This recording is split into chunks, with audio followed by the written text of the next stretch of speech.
Oi, pessoal, bom dia. Olá, bom dia. Confronto na Serra.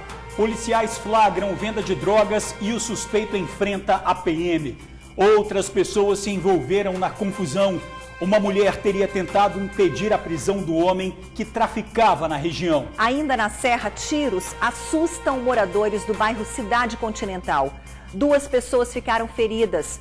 Os bandidos rondavam o bairro desde cedo planejando o ataque. E há 2 versões para o crime. O coronavírus surgiu na China e o resto do mundo se preocupa com o avanço do surto. O Brasil investiga 9 casos. E o Espírito Santo já toma medidas para evitar a transmissão. Quem tem as informações para a gente ao vivo é a repórter Bruna Maria. Muito bom dia para você, Bruna.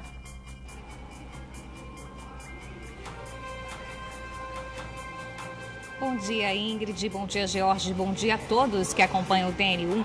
Pois é, o Espírito Santo, gente, é o único estado no Sudeste que ainda não apresenta nenhum caso suspeito e por isso surge então esse alerta, porque há sim o risco de que o coronavírus venha aqui para o estado. Em todo o Brasil são 9 casos em investigação e o coronavírus já causou 132 mortes em todo o mundo. O município de Vila Velha já está se precavendo e tomando medidas para caso o coronavírus chegue por aqui. Vou falar sobre esse assunto ao vivo daqui a pouquinho.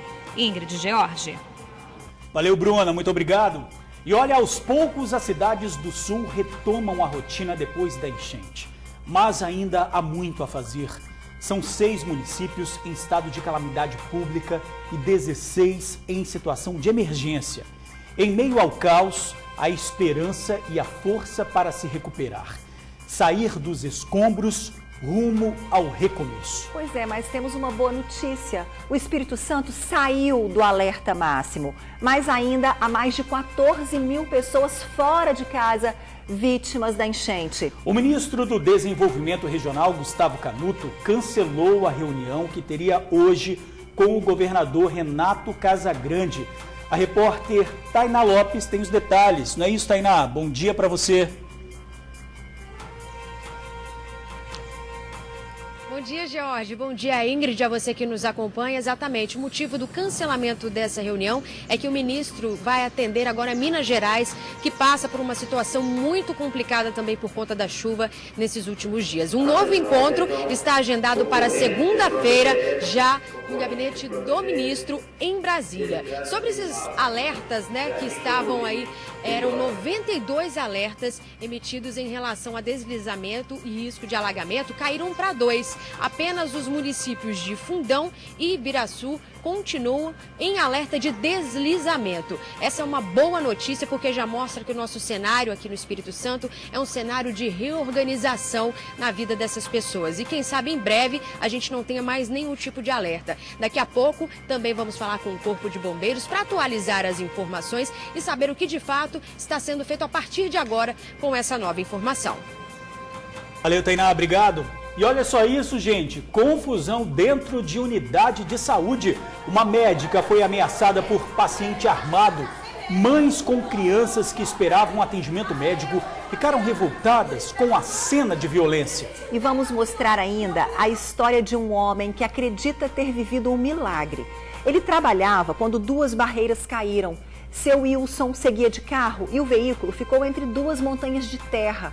Continue com a gente para se emocionar também. O TN1 começa agora.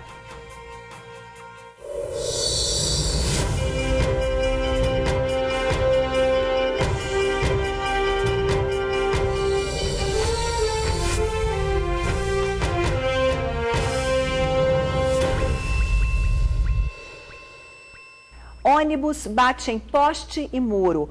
O acidente aconteceu na curva do Saldanha, em Vitória. 8 passageiros ficaram feridos. De acordo com testemunhas, o pneu do ônibus estourou.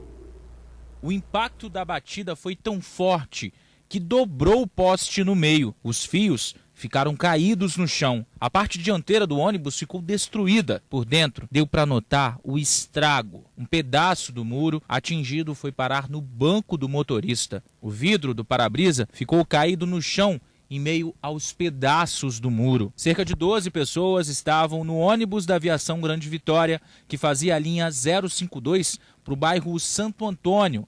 O acidente aconteceu por volta das 8 horas da noite. Segundo uma passageira que estava na frente, basicamente do lado do motorista, ela contou que ele seguia aqui quando começou a fazer a curva do Saldanha. Foi aí que eles ouviram o barulho, a explosão do pneu. O motorista então tentou de todas as formas manter o controle e em seguida o ônibus bateu no muro e também no poste. Este cabeleireiro mora no prédio que teve o muro atingido. Ele contou que achou que o edifício estava desabando por conta do barulho do acidente. Eu vi a hora que deu o estouro, o incêndio, a hora que apareceu o fogo no céu, que você sabe, a eletricidade dá incêndio, né? Eu se assustei, eu corri para fora para ver o que tinha acontecido. Aí só tinha uma senhorinha de idade passando mal, de pressão alta. O SAMU demorou a chegar e eu, para ajudar, eu comprei o remédio, fui dentro do meu carro, peguei o remédio e dei para ela, que eu também tenho pressão alta. Quem se feriu um pouquinho mais foi a senhora que quebrou os dentes da boca da frente. Uma senhora de idade, que ia para a igreja. Este policial militar, que mora em outro prédio próximo, também ajudou no socorro.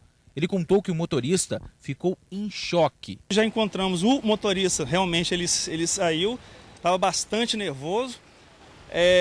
Não estava com ferimentos muito graves, mas estava bastante, certo? No caso, abalado, né? Aí nós começamos a dar assistência às outras vítimas, né? Também quando chegou as viaturas do SAMU, aí do Corpo de Bombeiro, e deu o atendimento a ele. Pelo menos 7 pessoas ficaram feridas. Parte foi encaminhada para o Hospital dos Acidentados, outros para o Hospital São Lucas. Com o impacto da batida no poste, a região ficou sem energia. Uma equipe da IDP esteve no local para substituir o poste e reestabelecer a energia na região. Quem mora na Curva do Saldanha reclama que acidentes por aqui são frequentes. Sou nascido e criado aqui no bairro, né? E desde pequeno, e os acidentes são constantes, de carros pequenos, de moto. Essa curva aqui, a tangência dela é totalmente errada, ela joga o carro para fora. Quantas vezes você já viu acidente aqui? Que há uns 10 acidentes de ônibus assim, desse jeito, de entrar dentro desse quintal. Os feridos foram socorridos, mas sem gravidade. A energia foi restabelecida ontem mesmo. A Aviação Grande Vitória disse que lamenta o ocorrido, investiga o caso e já adotou todas as medidas. Já a Prefeitura informou que o local está sinalizado e recebe fiscalização constante da Guarda de Trânsito. Acrescentou que uma equipe vai ao local ainda hoje para estudar o reforço na sinalização. Tumulto e medo hoje cedo na unidade de saúde do bairro Jardim Carapina, na Serra. Uma médica do posto contou para a polícia que estava atendendo um paciente quando uma pessoa deu 3 socos na porta do consultório. De repente, um homem entrou na sala querendo saber o motivo da demora. Ele queria atendimento para os 2 filhos. Esse mesmo homem teria sacado uma arma. Pacientes e funcionários do posto ficaram assustados. O suspeito deixou o local, mas foi encontrado pela PM. Ele disse que estava furioso com a demora no atendimento. A arma usada por ele não era de verdade. Outras informações daqui a pouquinho aqui no TN1. Pois é, George. Olha, em meio a tantas tragédias provocadas pela chuva, um senhor garante ter vivido um milagre. Seu Wilson trabalhava em Una quando 2 barreiras caíram. Ele seguia de carro com um colega e o veículo ficou entre 2 montanhas de terra. Impressionante a imagem, né, Ingrid? Olha, o barranco só não despencou onde o veículo estava. Se seu Wilson tivesse acelerado um pouquinho mais, teria ficado embaixo de um monte de terra. O técnico em telefonia disse que foi Deus que protegeu ele e o amigo. O vídeo mostra a caminhonete branca entre o mar de barro.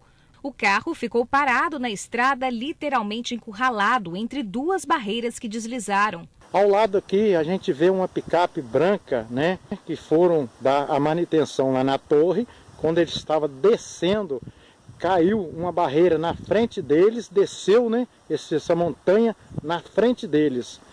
Eles só tentaram sair para trás com a picape, a gente vê outra atrás deles, né? Vocês podem ver que foi assim uma tragédia, né?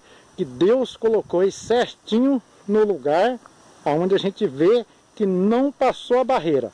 Quem estava dentro do veículo era seu Wilson. Aos 62 anos, o técnico em telefonia viu a morte de perto. A única coisa foi pensar que não ia sair com vida dali, porque o que estava acontecendo naquele momento, só Deus mesmo para livrar a gente de um acidente desse, né? Tudo aconteceu muito rápido, foi por volta das 11 da noite. Wilson ficou com lama até a cintura, deixou carro e documentos para trás e só pensava em se salvar. Não teve outro recurso a não ser sair no braço no meio daquela lama e atolado, né, até a cintura de barro, e só via barro descendo em cima da gente, e foi uma coisa horrível, que a gente não deseja para ninguém uma coisa dessa, que a gente só pensava em morrer, que a gente ia morrer mesmo, que não tinha outro recurso ali, a não ser sair mesmo, mas foi a mão de Deus que tirou a gente dali. No meio do desespero, era até difícil contar o tempo, mas seu Wilson acredita que ele tenha ficado cerca de 30 minutos junto com um amigo lutando contra a lama. Quando eles já estavam praticamente sem forças, veio a tão esperada ajuda. Verdadeiros anjos que apareceram no caminho deles. Depois de caminharem em meio à lama, Wilson e o amigo encontraram uma família que deu abrigo durante toda a noite. Foi os anjos de Deus, o Ivanildo, né, que socorreu a gente. Eles uma casinha simples que ele estava lá, mas foi providência de Deus aquilo ali para abençoar a gente, para, né, tirar aquele peso que estava na gente, deu banho na gente, a gente, né, foi muito bem tratado ali por aqueles anjos de Deus. As marcas ainda estão no carro e no corpo. Ele teve cortes na mão e no olho. Como parte da cidade foi devastada pelas chuvas, Wilson só conseguiu ajuda médica no dia seguinte. No momento em que a gente estava ali preso na lama e eu tentava sair da lama, aí eu tive que deitar na lama e veio galhos de espinho com lama em cima da gente, acabou machucando a minha mão. E veio alguma coisa no olho e eu tive que ser medicado na segunda-feira, né, para dar um alívio aqui no olho que estava muito dolorido. Quem estava em casa angustiada, esperando por notícias, era a esposa, dona Nair. Durante a noite eu não consegui dormir, porque ele não voltou para casa, né? Isso foi na sexta da madrugada. Aí quando chegou em casa já foi no sábado, às 10 ou 11 da noite. Então esse período todo eu fiquei, né? Liga, não atende, e a gente fica naquela ansiedade, né? Muito triste, pensando coisas terríveis, mas graças a Deus que, né, Deus deu para nós essa vitória, né? Graças a Deus que ele está aqui vivo, né? Hoje, seu Wilson ainda se recupera do susto e dos ferimentos. Ele não sabe quem gravou o vídeo, mas não tem dúvidas de que foi um sobrevivente e viveu um verdadeiro milagre.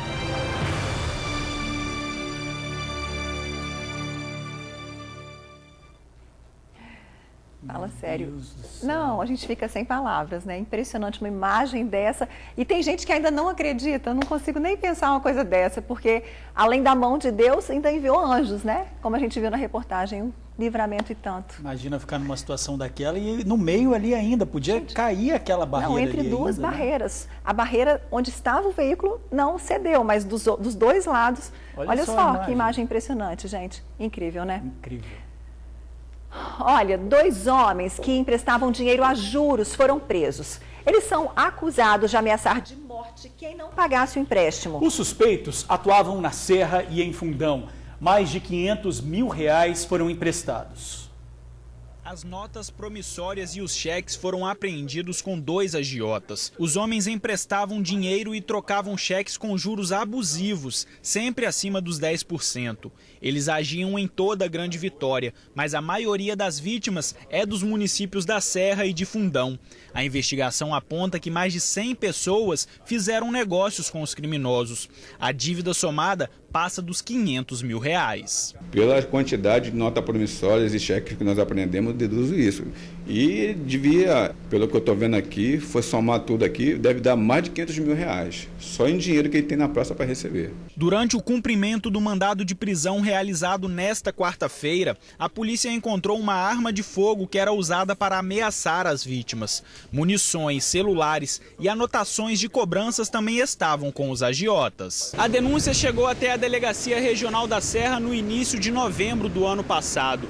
Uma senhora que trocava cheques com frequência com os criminosos foi quem trouxe o caso até a polícia. Isso porque ela foi ameaçada e obrigada a assinar uma nota em mais de R$60 mil. A dívida dela cresceu e eles obrigaram ela a assinar uma nota promissória de R$60 mil e tomaram vários documentos dela e celular, inclusive ameaçaram ela com arma de fogo.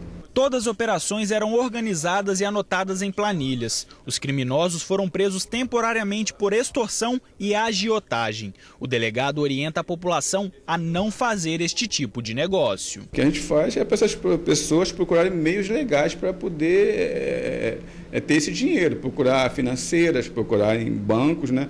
Porque se ficar na mão de agiota, vai pagar muito mais de juros e está arriscado a acontecer o que aconteceu com essa pessoa aí, ser ameaçada, né? E a ameaça de morte que ela recebeu, né?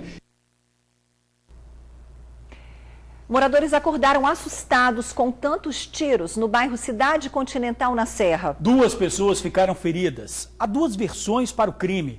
Veja na reportagem. Os tiros aconteceram nessa rua em Cidade Continental da Serra. O ataque foi por volta da meia-noite e feriu 2 pessoas. De acordo com informações, os atiradores rodavam o bairro desde cedo. Estavam num carro prata. Esperaram o bar fechar para dar o ataque. Teriam saído dessa rua e atirado contra as vítimas. Foram tantos tiros que os moradores acordaram assustados. O pintor de 26 anos perdeu bastante sangue na luta para escapar dos tiros. Nós ouvimos 5 tiros, vimos ali fora na rua e vimos o corpo do rapaz, né? Assim, praticamente meio no muro. Ficou sem força, né? Não conseguiu pular. A vítima acabou atingida no abdômen e no braço direito. E mesmo ferido, conseguiu correr por pelo menos uns 20 metros até essa casa aqui, ó, onde moram parentes dele. E vejam só, mesmo ferido, ele conseguiu subir o muro, pular e lá dentro pedir ajuda aos parentes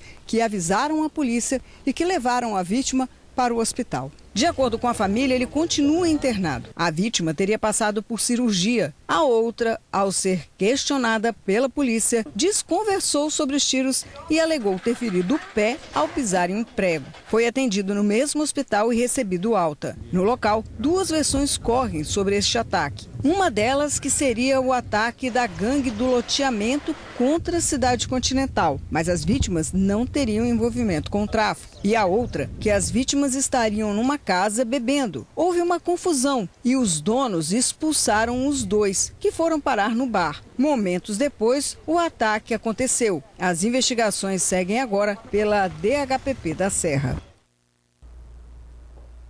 Até o momento, nenhum suspeito foi detido. Agora você vai acompanhar um perigo que pedestres e ciclistas estão enfrentando na ponte Florentino Avidos, conhecida como 5 pontes que liga Vitória à Vila Velha. As placas de concreto estão soltas, uma já caiu.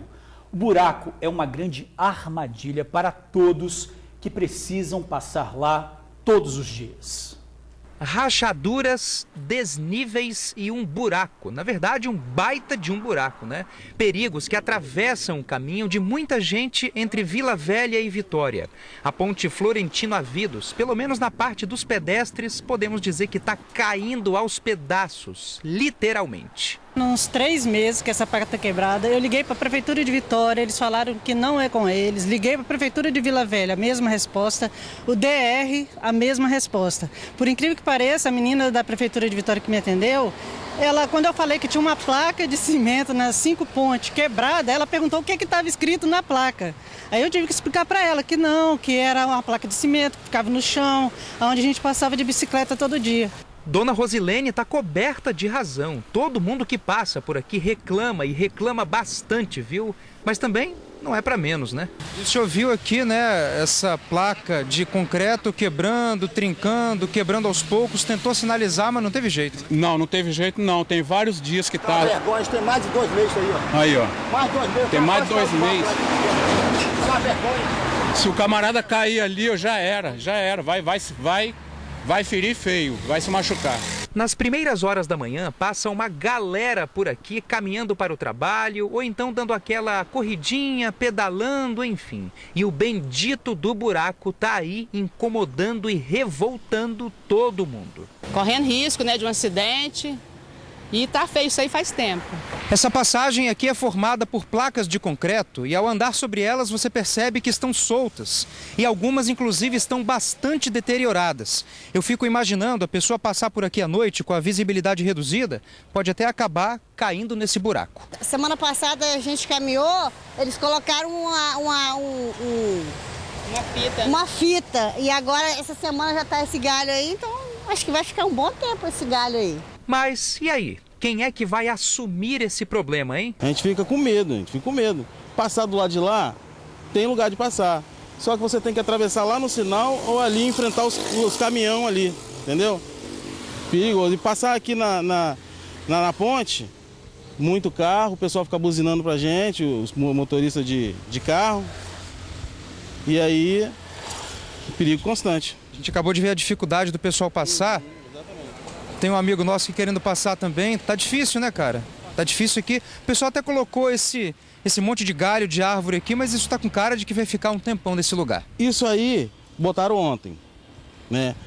Por sorte ficou até hoje, porque eles tiram. O pessoal da noite passa aí, tira, e a gente fica sem sinalização aqui para saber que aqui tem um buraco. Enquanto o impasse não é resolvido, os pedestres e ciclistas vão tendo que redobrar a atenção para passar por essa ponte. Criança que passa aqui, pessoas, senhoras que vêm do trabalho. Tem que passar olhando para baixo com todo cuidado, porque uma placa de concreto dessa pode quebrar também, né? É, exatamente, realmente. Assim como quebrou essa aqui, pode quebrar outra. Então a pessoa descer direto e já era. Ninguém vai ver de noite. De noite ninguém vê a pessoa aqui caindo.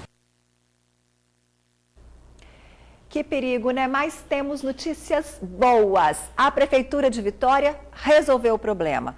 Olha aí as imagens do reparo feito por uma equipe da Prefeitura. A Central de Serviços de Vitória informou que os trabalhos de reconstrução da placa de concreto foram concluídos e que o local não oferece mais risco a pedestres e ciclistas. Foram rápidos, hein, Ingrid? Olha, agora o nosso assunto é coronavírus. A Secretaria Estadual de Saúde vai se reunir agora à tarde com representantes da Agência Nacional da Vigilância Sanitária para planejar ações que evitem a transmissão do vírus mortal. Pois é, o objetivo é estabelecer medidas imediatas de prevenção e controle. 2 hospitais do estado já estão prontos para atender qualquer demanda do coronavírus. A repórter Bruna Maria tem mais detalhes para a gente. É com você, Bruna.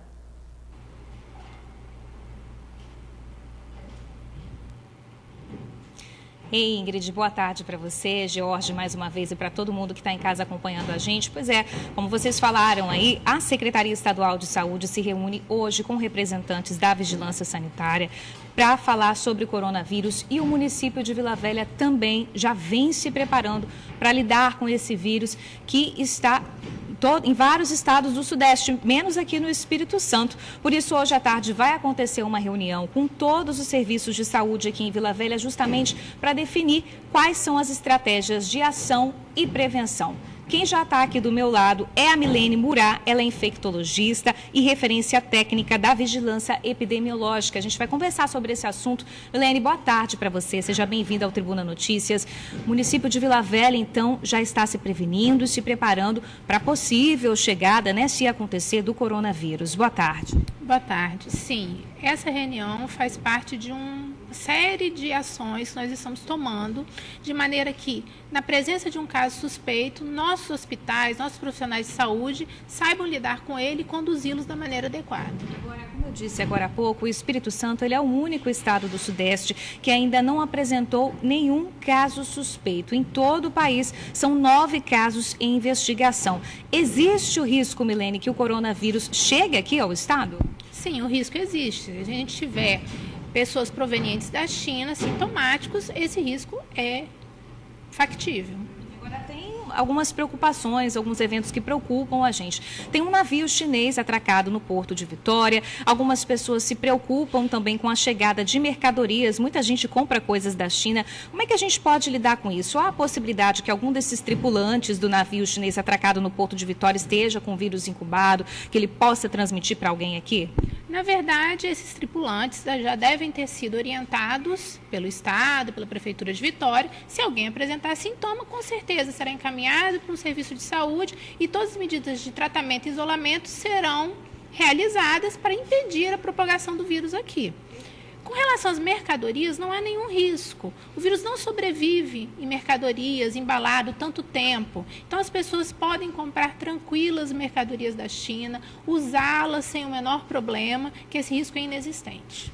Como que ocorre a transmissão do coronavírus, Milene? A transmissão é por meio aéreo, né? Uma pessoa espirra, você está próximo, você pode adquirir, ou por secreção. Então, por isso que a higienização de mãos é tão importante. Porque, por exemplo, eu espirrei, estou contaminada, contaminei minha mão, coloco minha mão numa superfície, numa mesa. Daqui a pouco você vem lá, coloca a sua mão nessa superfície, coloca a mão na boca, no nariz, e você acaba se contaminando. Então, no momento, a principal medida de prevenção é uma higienização frequente das mãos. Quais sintomas que a pessoa pode apresentar, que de repente deva se preocupar? Não há motivo para alarde, mas é importante a gente falar dos sintomas, né? Os sintomas são sintomas de uma síndrome gripal, né? Febre, mal-estar, tosse, em alguns casos mais graves, dificuldade de respirar, mas esses sintomas têm que ter um vínculo epidemiológico com a China. Ou se é uma pessoa que veio da China recentemente, ou teve contato com um caso suspeito ou confirmado de coronavírus. Agora, só para a gente reforçar para quem está assistindo a gente em casa sobre esses cuidados, Milene. Então, os cuidados são exatamente esses. Lavagem frequente das mãos, ou com sabão ou com álcool gel. Então, toda vez que tocar na superfície, for se alimentar, higienização das mãos. E evitar tocar na boca e no nariz, porque são meios de se propagar a doença. Perfeito, Milene. Obrigada pelos seus esclarecimentos e pela participação aqui ao vivo. Pois é, gente, não há motivo para alarde, mas existe sim a possibilidade que o Espírito Santo receba o coronavírus. Por isso, a Secretaria Estadual de Saúde, o município de Vila Velha, já estão se preparando para a gente não ter problema por aqui. Ingrid, Jorge, volto com vocês. Obrigada, Bruna. Esse trabalho de prevenção é super importante. Está todo mundo muito apavorado mesmo. Olha, o nível do Rio Doce baixou, mas comunidades continuam alagadas em Linhares. Moradores da área rural e do bairro Olaria ainda sofrem. Hoje cedo, o nível atingiu 5,10 metros. Em Povoação, o Corpo de Bombeiros resgatou pessoas que precisavam de tratamento médico, como hemodiálise.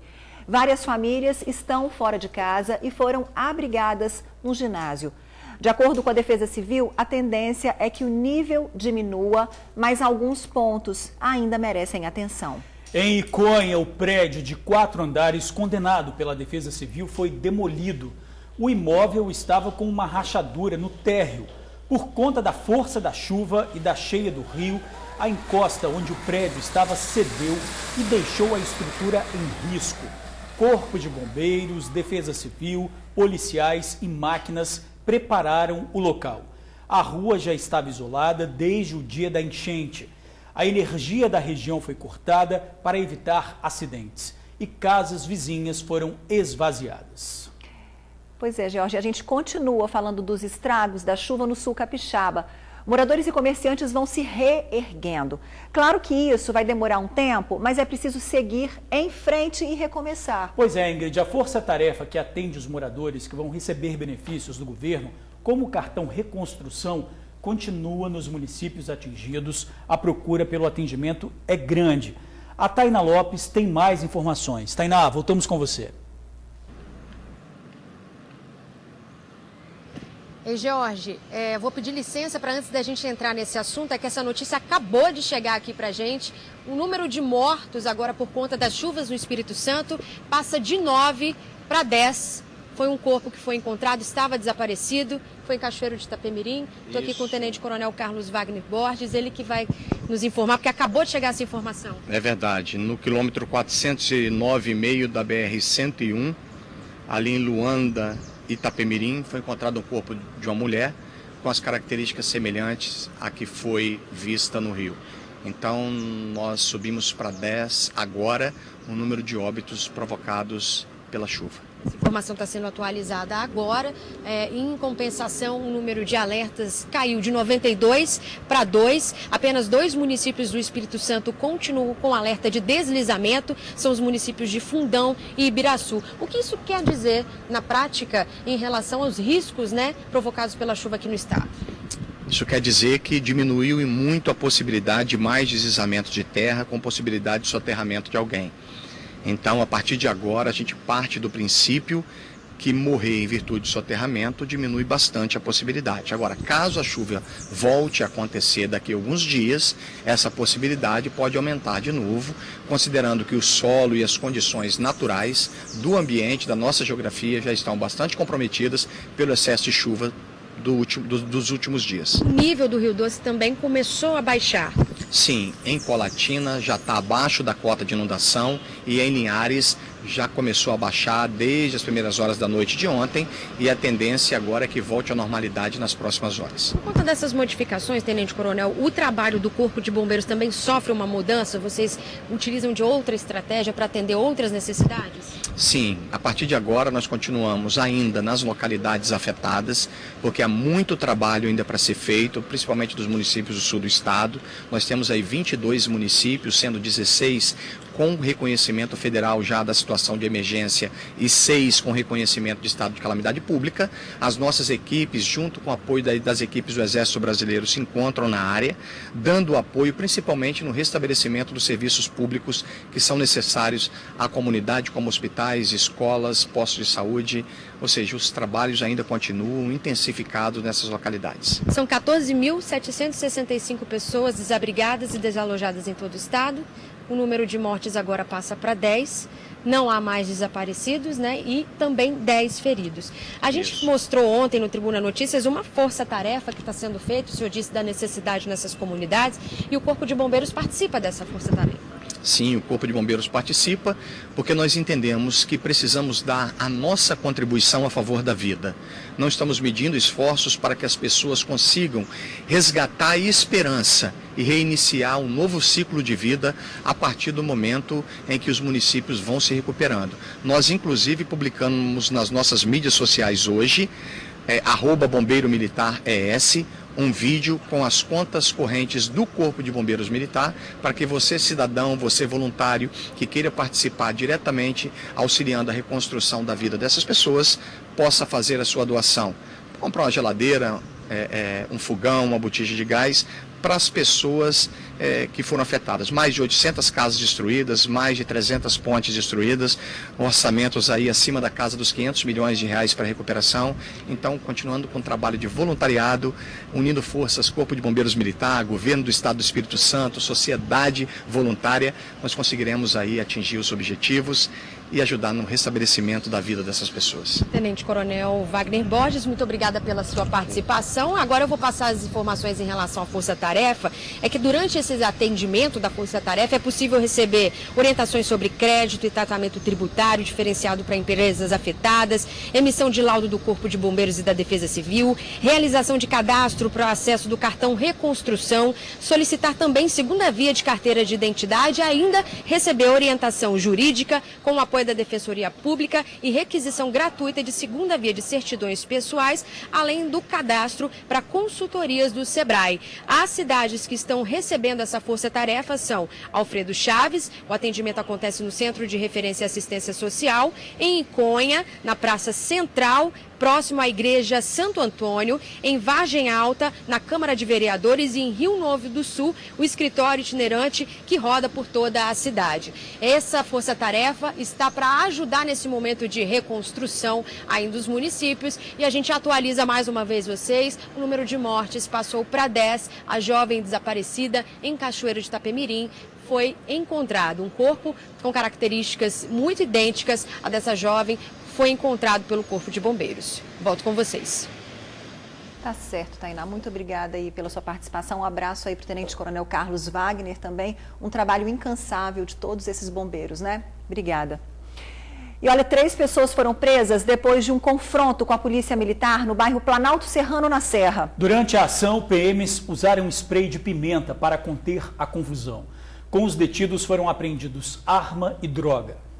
O confronto aconteceu na rua Colatina, no bloco A, em Planalto Serrano, bem perto de um supermercado. Bem na rua, onde um recado na parede já avisa que a área é monitorada. O fato aconteceu por volta das 5 horas da tarde de quarta-feira. De acordo com a Polícia Militar, numa ronda de rotina, eles teriam flagrado uma pessoa vendendo drogas. Na abordagem, houve resistência. E não apenas da pessoa que foi flagrada com drogas, mas de quem estava por ali. De acordo com a Polícia Militar, 4 pessoas foram detidas nesta confusão. Uma mulher, por desacato, por ter xingado os policiais militares, mas ela já foi liberada. Uma outra pessoa, também por desacato e por dano material, por ter jogado uma pedra que quebrou o para-brisa de uma viatura. E outras 2 pessoas por tentativa de homicídio. Uma delas foi baleada e está internada no Hospital Jaime dos Santos Neves. A mulher é essa que aparece nas imagens sendo contida por um policial. Um outro PM usa spray de pimenta para tentar dispersar o grupo. Logo em seguida, houve-se um disparo e as pessoas saem correndo. Na DHPP ficaram detidos Evert Ferreira da Silva, de 22 anos, Ciro Gentil Júnior, de 25 e Luiz Carlos Eusébio dos Santos, de 19. A Polícia Militar também apreendeu uma pistola 9mm, maconha, carregadores, munição, dinheiro e celulares. Os detidos foram autuados por tentativa de homicídio contra agentes de segurança pública e levados para o presídio. A arma apreendida vai passar por uma perícia. Uma boa notícia para quem deseja sair do vermelho e não consegue de jeito nenhum. Em Vitória foi criado o programa de atendimento ao superendividado. Olha, além de receber ajuda para quitar as dívidas, os consumidores também terão aulas de educação financeira. O objetivo é não voltar a ficar com a corda no pescoço. O primeiro mês de 2020 está no fim e as contas do ano novo vêm chegando. Em 2019, cerca de 48% dos brasileiros ficaram com o nome sujo em algum momento. Pensando nessas pessoas que acabam se enrolando com as dívidas, a Prefeitura de Vitória lançou o programa para superendividados. O PAS, Programa de Atendimento ao Superendividado de Vitória, nasce de um dado muito concreto. 15% da população brasileira hoje se encontram superendividadas e consideramos superendividados aquelas pessoas que devem de uma maneira a comprometer a sua própria subsistência. Então ela deixa de pagar, por exemplo, contas essenciais e compras, inclusive, para a sua subsistência para pagar dívidas. O programa vai então atuar na perspectiva de educação financeira para esse superendividado. Nós vamos oferecer a ele um plano de recuperação.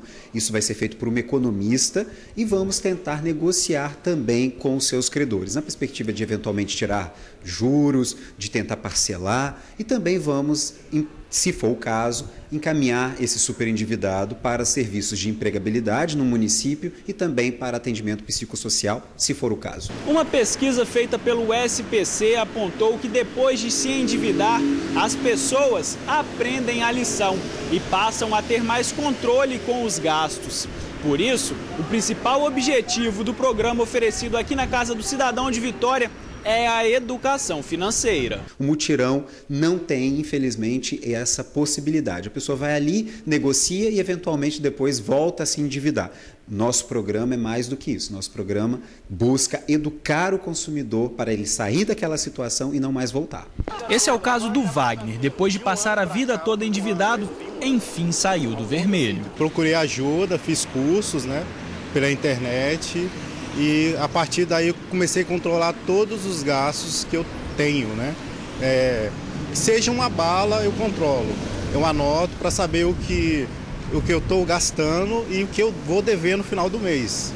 Já a Maria de Lourdes tem o jeitinho dela de se controlar. Eu ganho muito pouco, pego um caderno e anoto tudo que eu vou gastar. Quando eu recebo, eu compro. Não compro fiado para não ficar endividado. O Procon também faz parte do programa e vai ajudar na renegociação de dívidas. O atendimento já pode ser agendado. Todos os munícipes de Vitória que se encontram em situação de superendividamento. Voltando a dizer que o superendividamento é aquela situação em que as suas dívidas comprometam a sua subsistência. Podem procurar diretamente o Procon Vitória, agendando o seu horário, via 156, via também o smartphone no seu aplicativo Procon Online e também por e-mail. Agenda e vem, traga os seus documentos, comprovante de residência, todas as dívidas que você tem, para que a gente possa tentar te ajudar.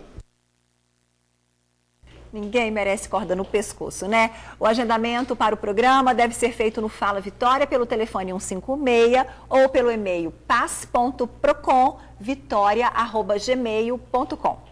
Em instantes, o TN1 volta a falar sobre a confusão em PA da Serra. Um homem furioso sacou arma falsa para exigir atendimento. Pacientes e funcionários ficaram assustados. E tem ainda as ofertas de emprego do dia. A gente volta rapidinho.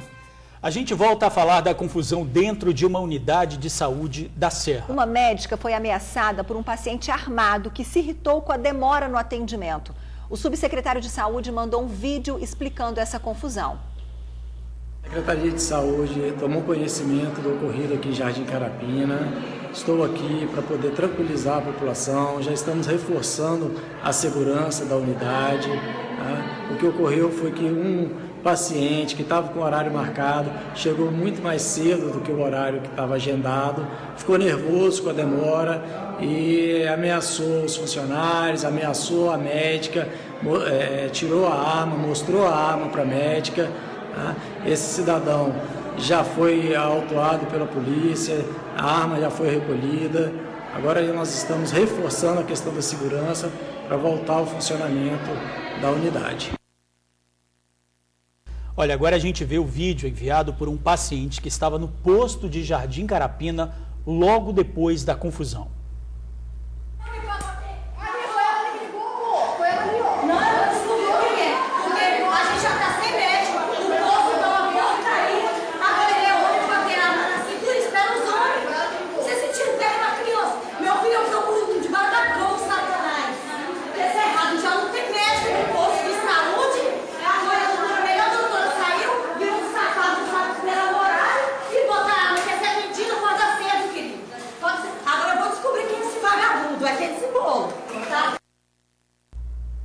Pois é, lembrando, né, que esse homem bateu na porta, né, estava revoltado porque estava esperando um atendimento para os dois filhos, disse que estava demorando, mostrou uma arma, depois descobriu que essa arma era falsa, mas saiu do posto, a polícia foi atrás, conseguiu pegar esse homem, prender esse homem, e depois descobriram que a arma dele era falsa. Quer dizer, todo mundo esperando pacientemente o atendimento e ele disse que esse atendimento estava demorando.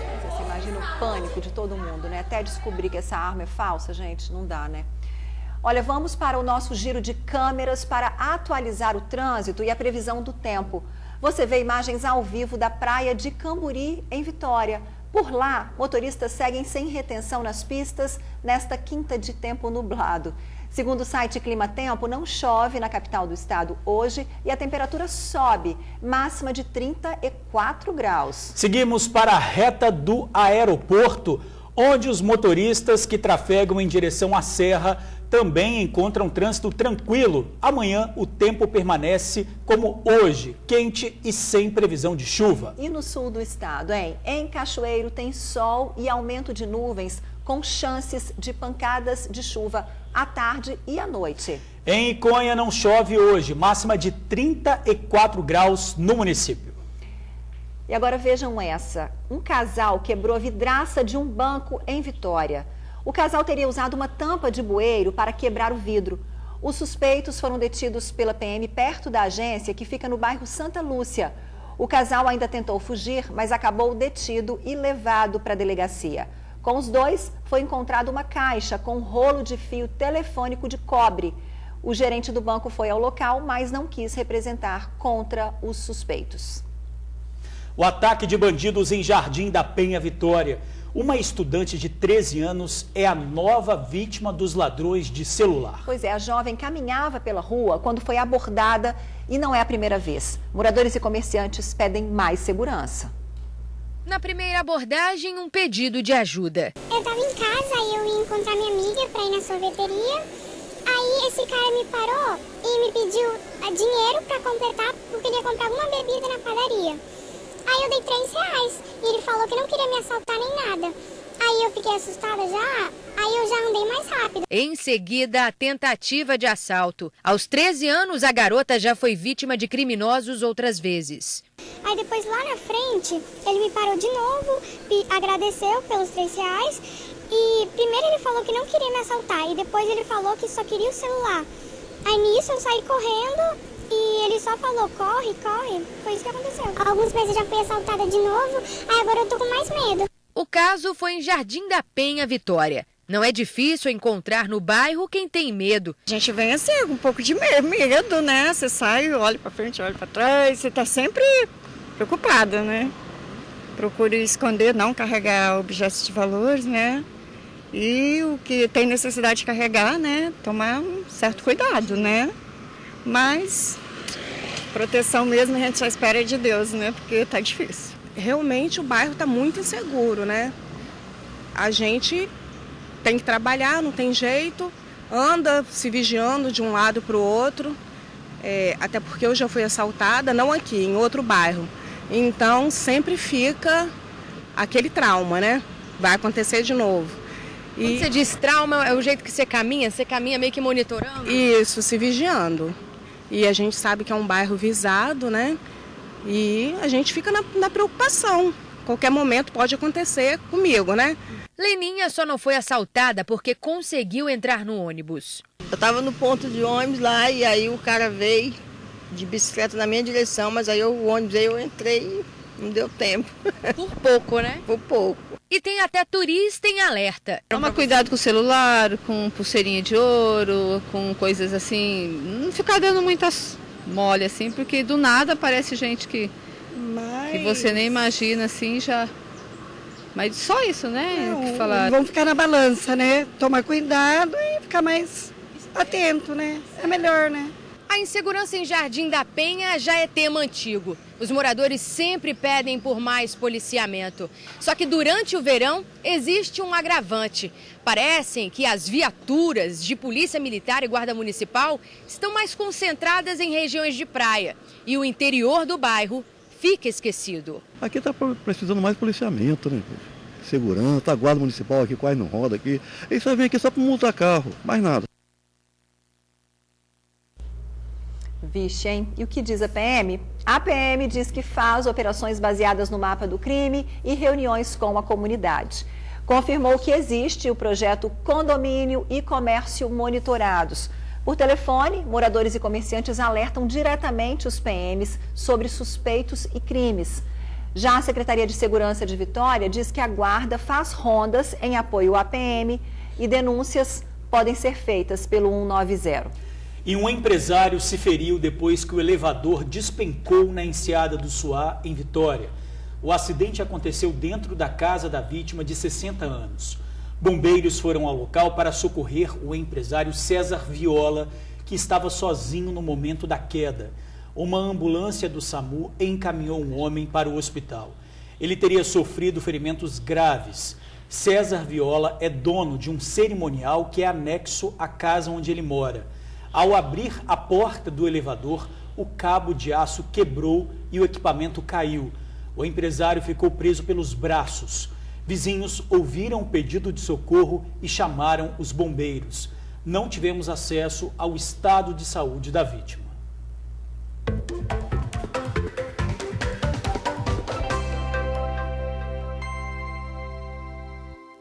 Chegou o nosso momento emprego, veja as vagas. São chances, vamos lá, vamos ver na telinha, chances para coordenador de pelotização, consultor de vendas, analista financeiro, corretor de seguros, assistente administrativo, técnico de enfermagem, gerente de orçamento, operador de ponte rolante, analista de recrutamento e seleção, executivo de vendas e assistente de departamento pessoal. Cadastro no site rhopen.com.br. Hoje é quinta-feira, 30 de janeiro. Vamos conferir juntos o que é destaque no Jornal A Tribuna. 700 brigam na justiça por causa de machismo e humilhação no trabalho. Na foto principal, a advogada é primeiro lugar em medicina na UFES. Estágios em banco e empresas com salário de até R$1.000. Hospitais de Vitória e Serra vão atender pacientes infectados com coronavírus. Flu de nenê tira invencibilidade dos garotos do Fla. E ainda destaque no Jornal A Tribuna desta quinta-feira.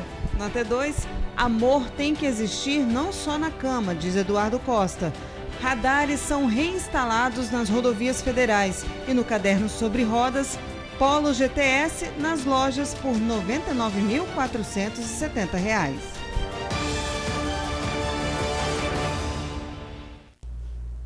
A seguir, o drama de quem depende da saúde pública. É o assunto do Conexão Justiça. Daqui a pouquinho a gente já volta. Olha só esse flagrante.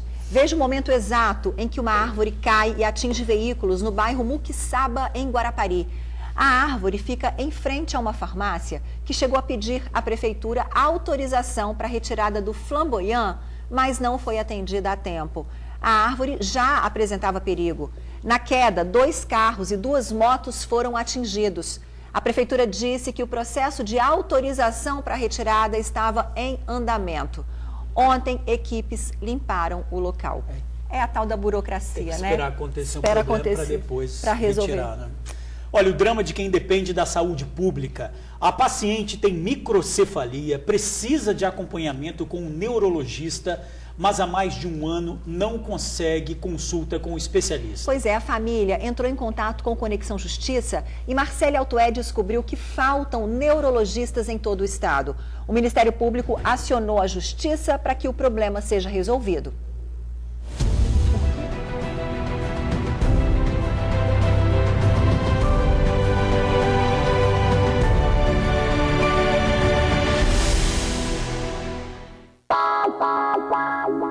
Laísa tem 14 anos, mas um corpo franzino, pesa pouco mais de 33 quilos. A menina nasceu com microcefalia e teve o desenvolvimento prejudicado. A médica, na época, falou comigo, falou assim, olha, sua filha, ela é especial, ela tem microcefalia. Atrapalha um pouco o desenvolvimento dela, né? Ela sempre teve baixa imunidade, né? A adolescente também sofre com bronquite e asma e por isso toma esse monte de remédios aí. A mãe conta que às vezes os transtornos são tão fortes que a menina chega a se mutilar. Ela depende do médico estar acompanhando ela por causa dos remédios, ela toma remédio controlado. E se ela não tomar o remédio, ela auto se mutila. Ela mesma pega os dedos da mão, morde. Dedo do pé, põe na boca, tem que estar vigiando. E ela fica irritada, dá dor de cabeça, fica agoniada. De acordo com a medicina, a microcefalia não tem cura. O tratamento envolve cuidados médicos com monitoramento rigoroso para controlar os sintomas. A família da Laísa é muito humilde e depende do sistema público de saúde. Só que há mais de um ano, ela não consegue consulta com o neurologista. Está com 1 ano e 2 meses que ela está sem neuro. E eu estou desesperada, que eu não sei o que eu posso fazer. E eu preciso dar um remédio. Ela toma remédio todo dia. E ela está sem remédio, porque eu estou sem médico. Tem que ter um acompanhamento de 3 em 3 meses. Porque ela tem que estar fazendo novos exames, para ver se é esse remédio mesmo que ela tem que continuar ou se tem que mudar. Muito triste.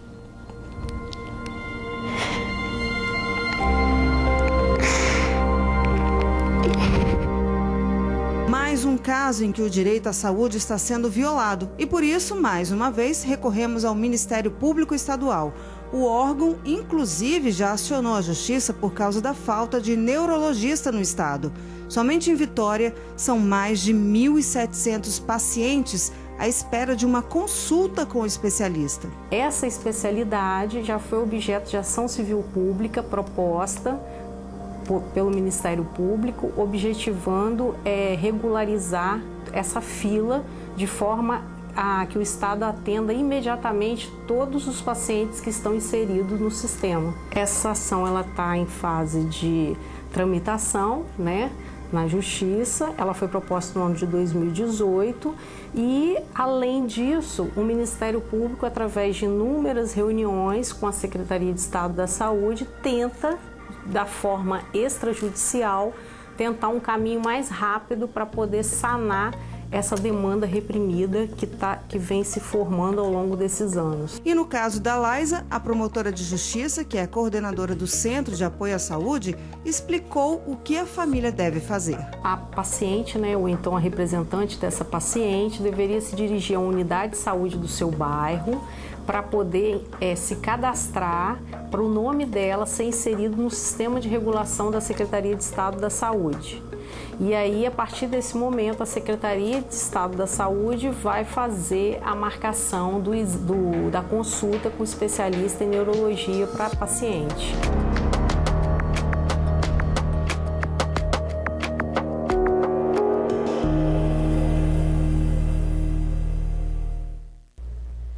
Para você, uma ótima tarde e até amanhã. Boa tarde, até amanhã, 15 para meio-dia.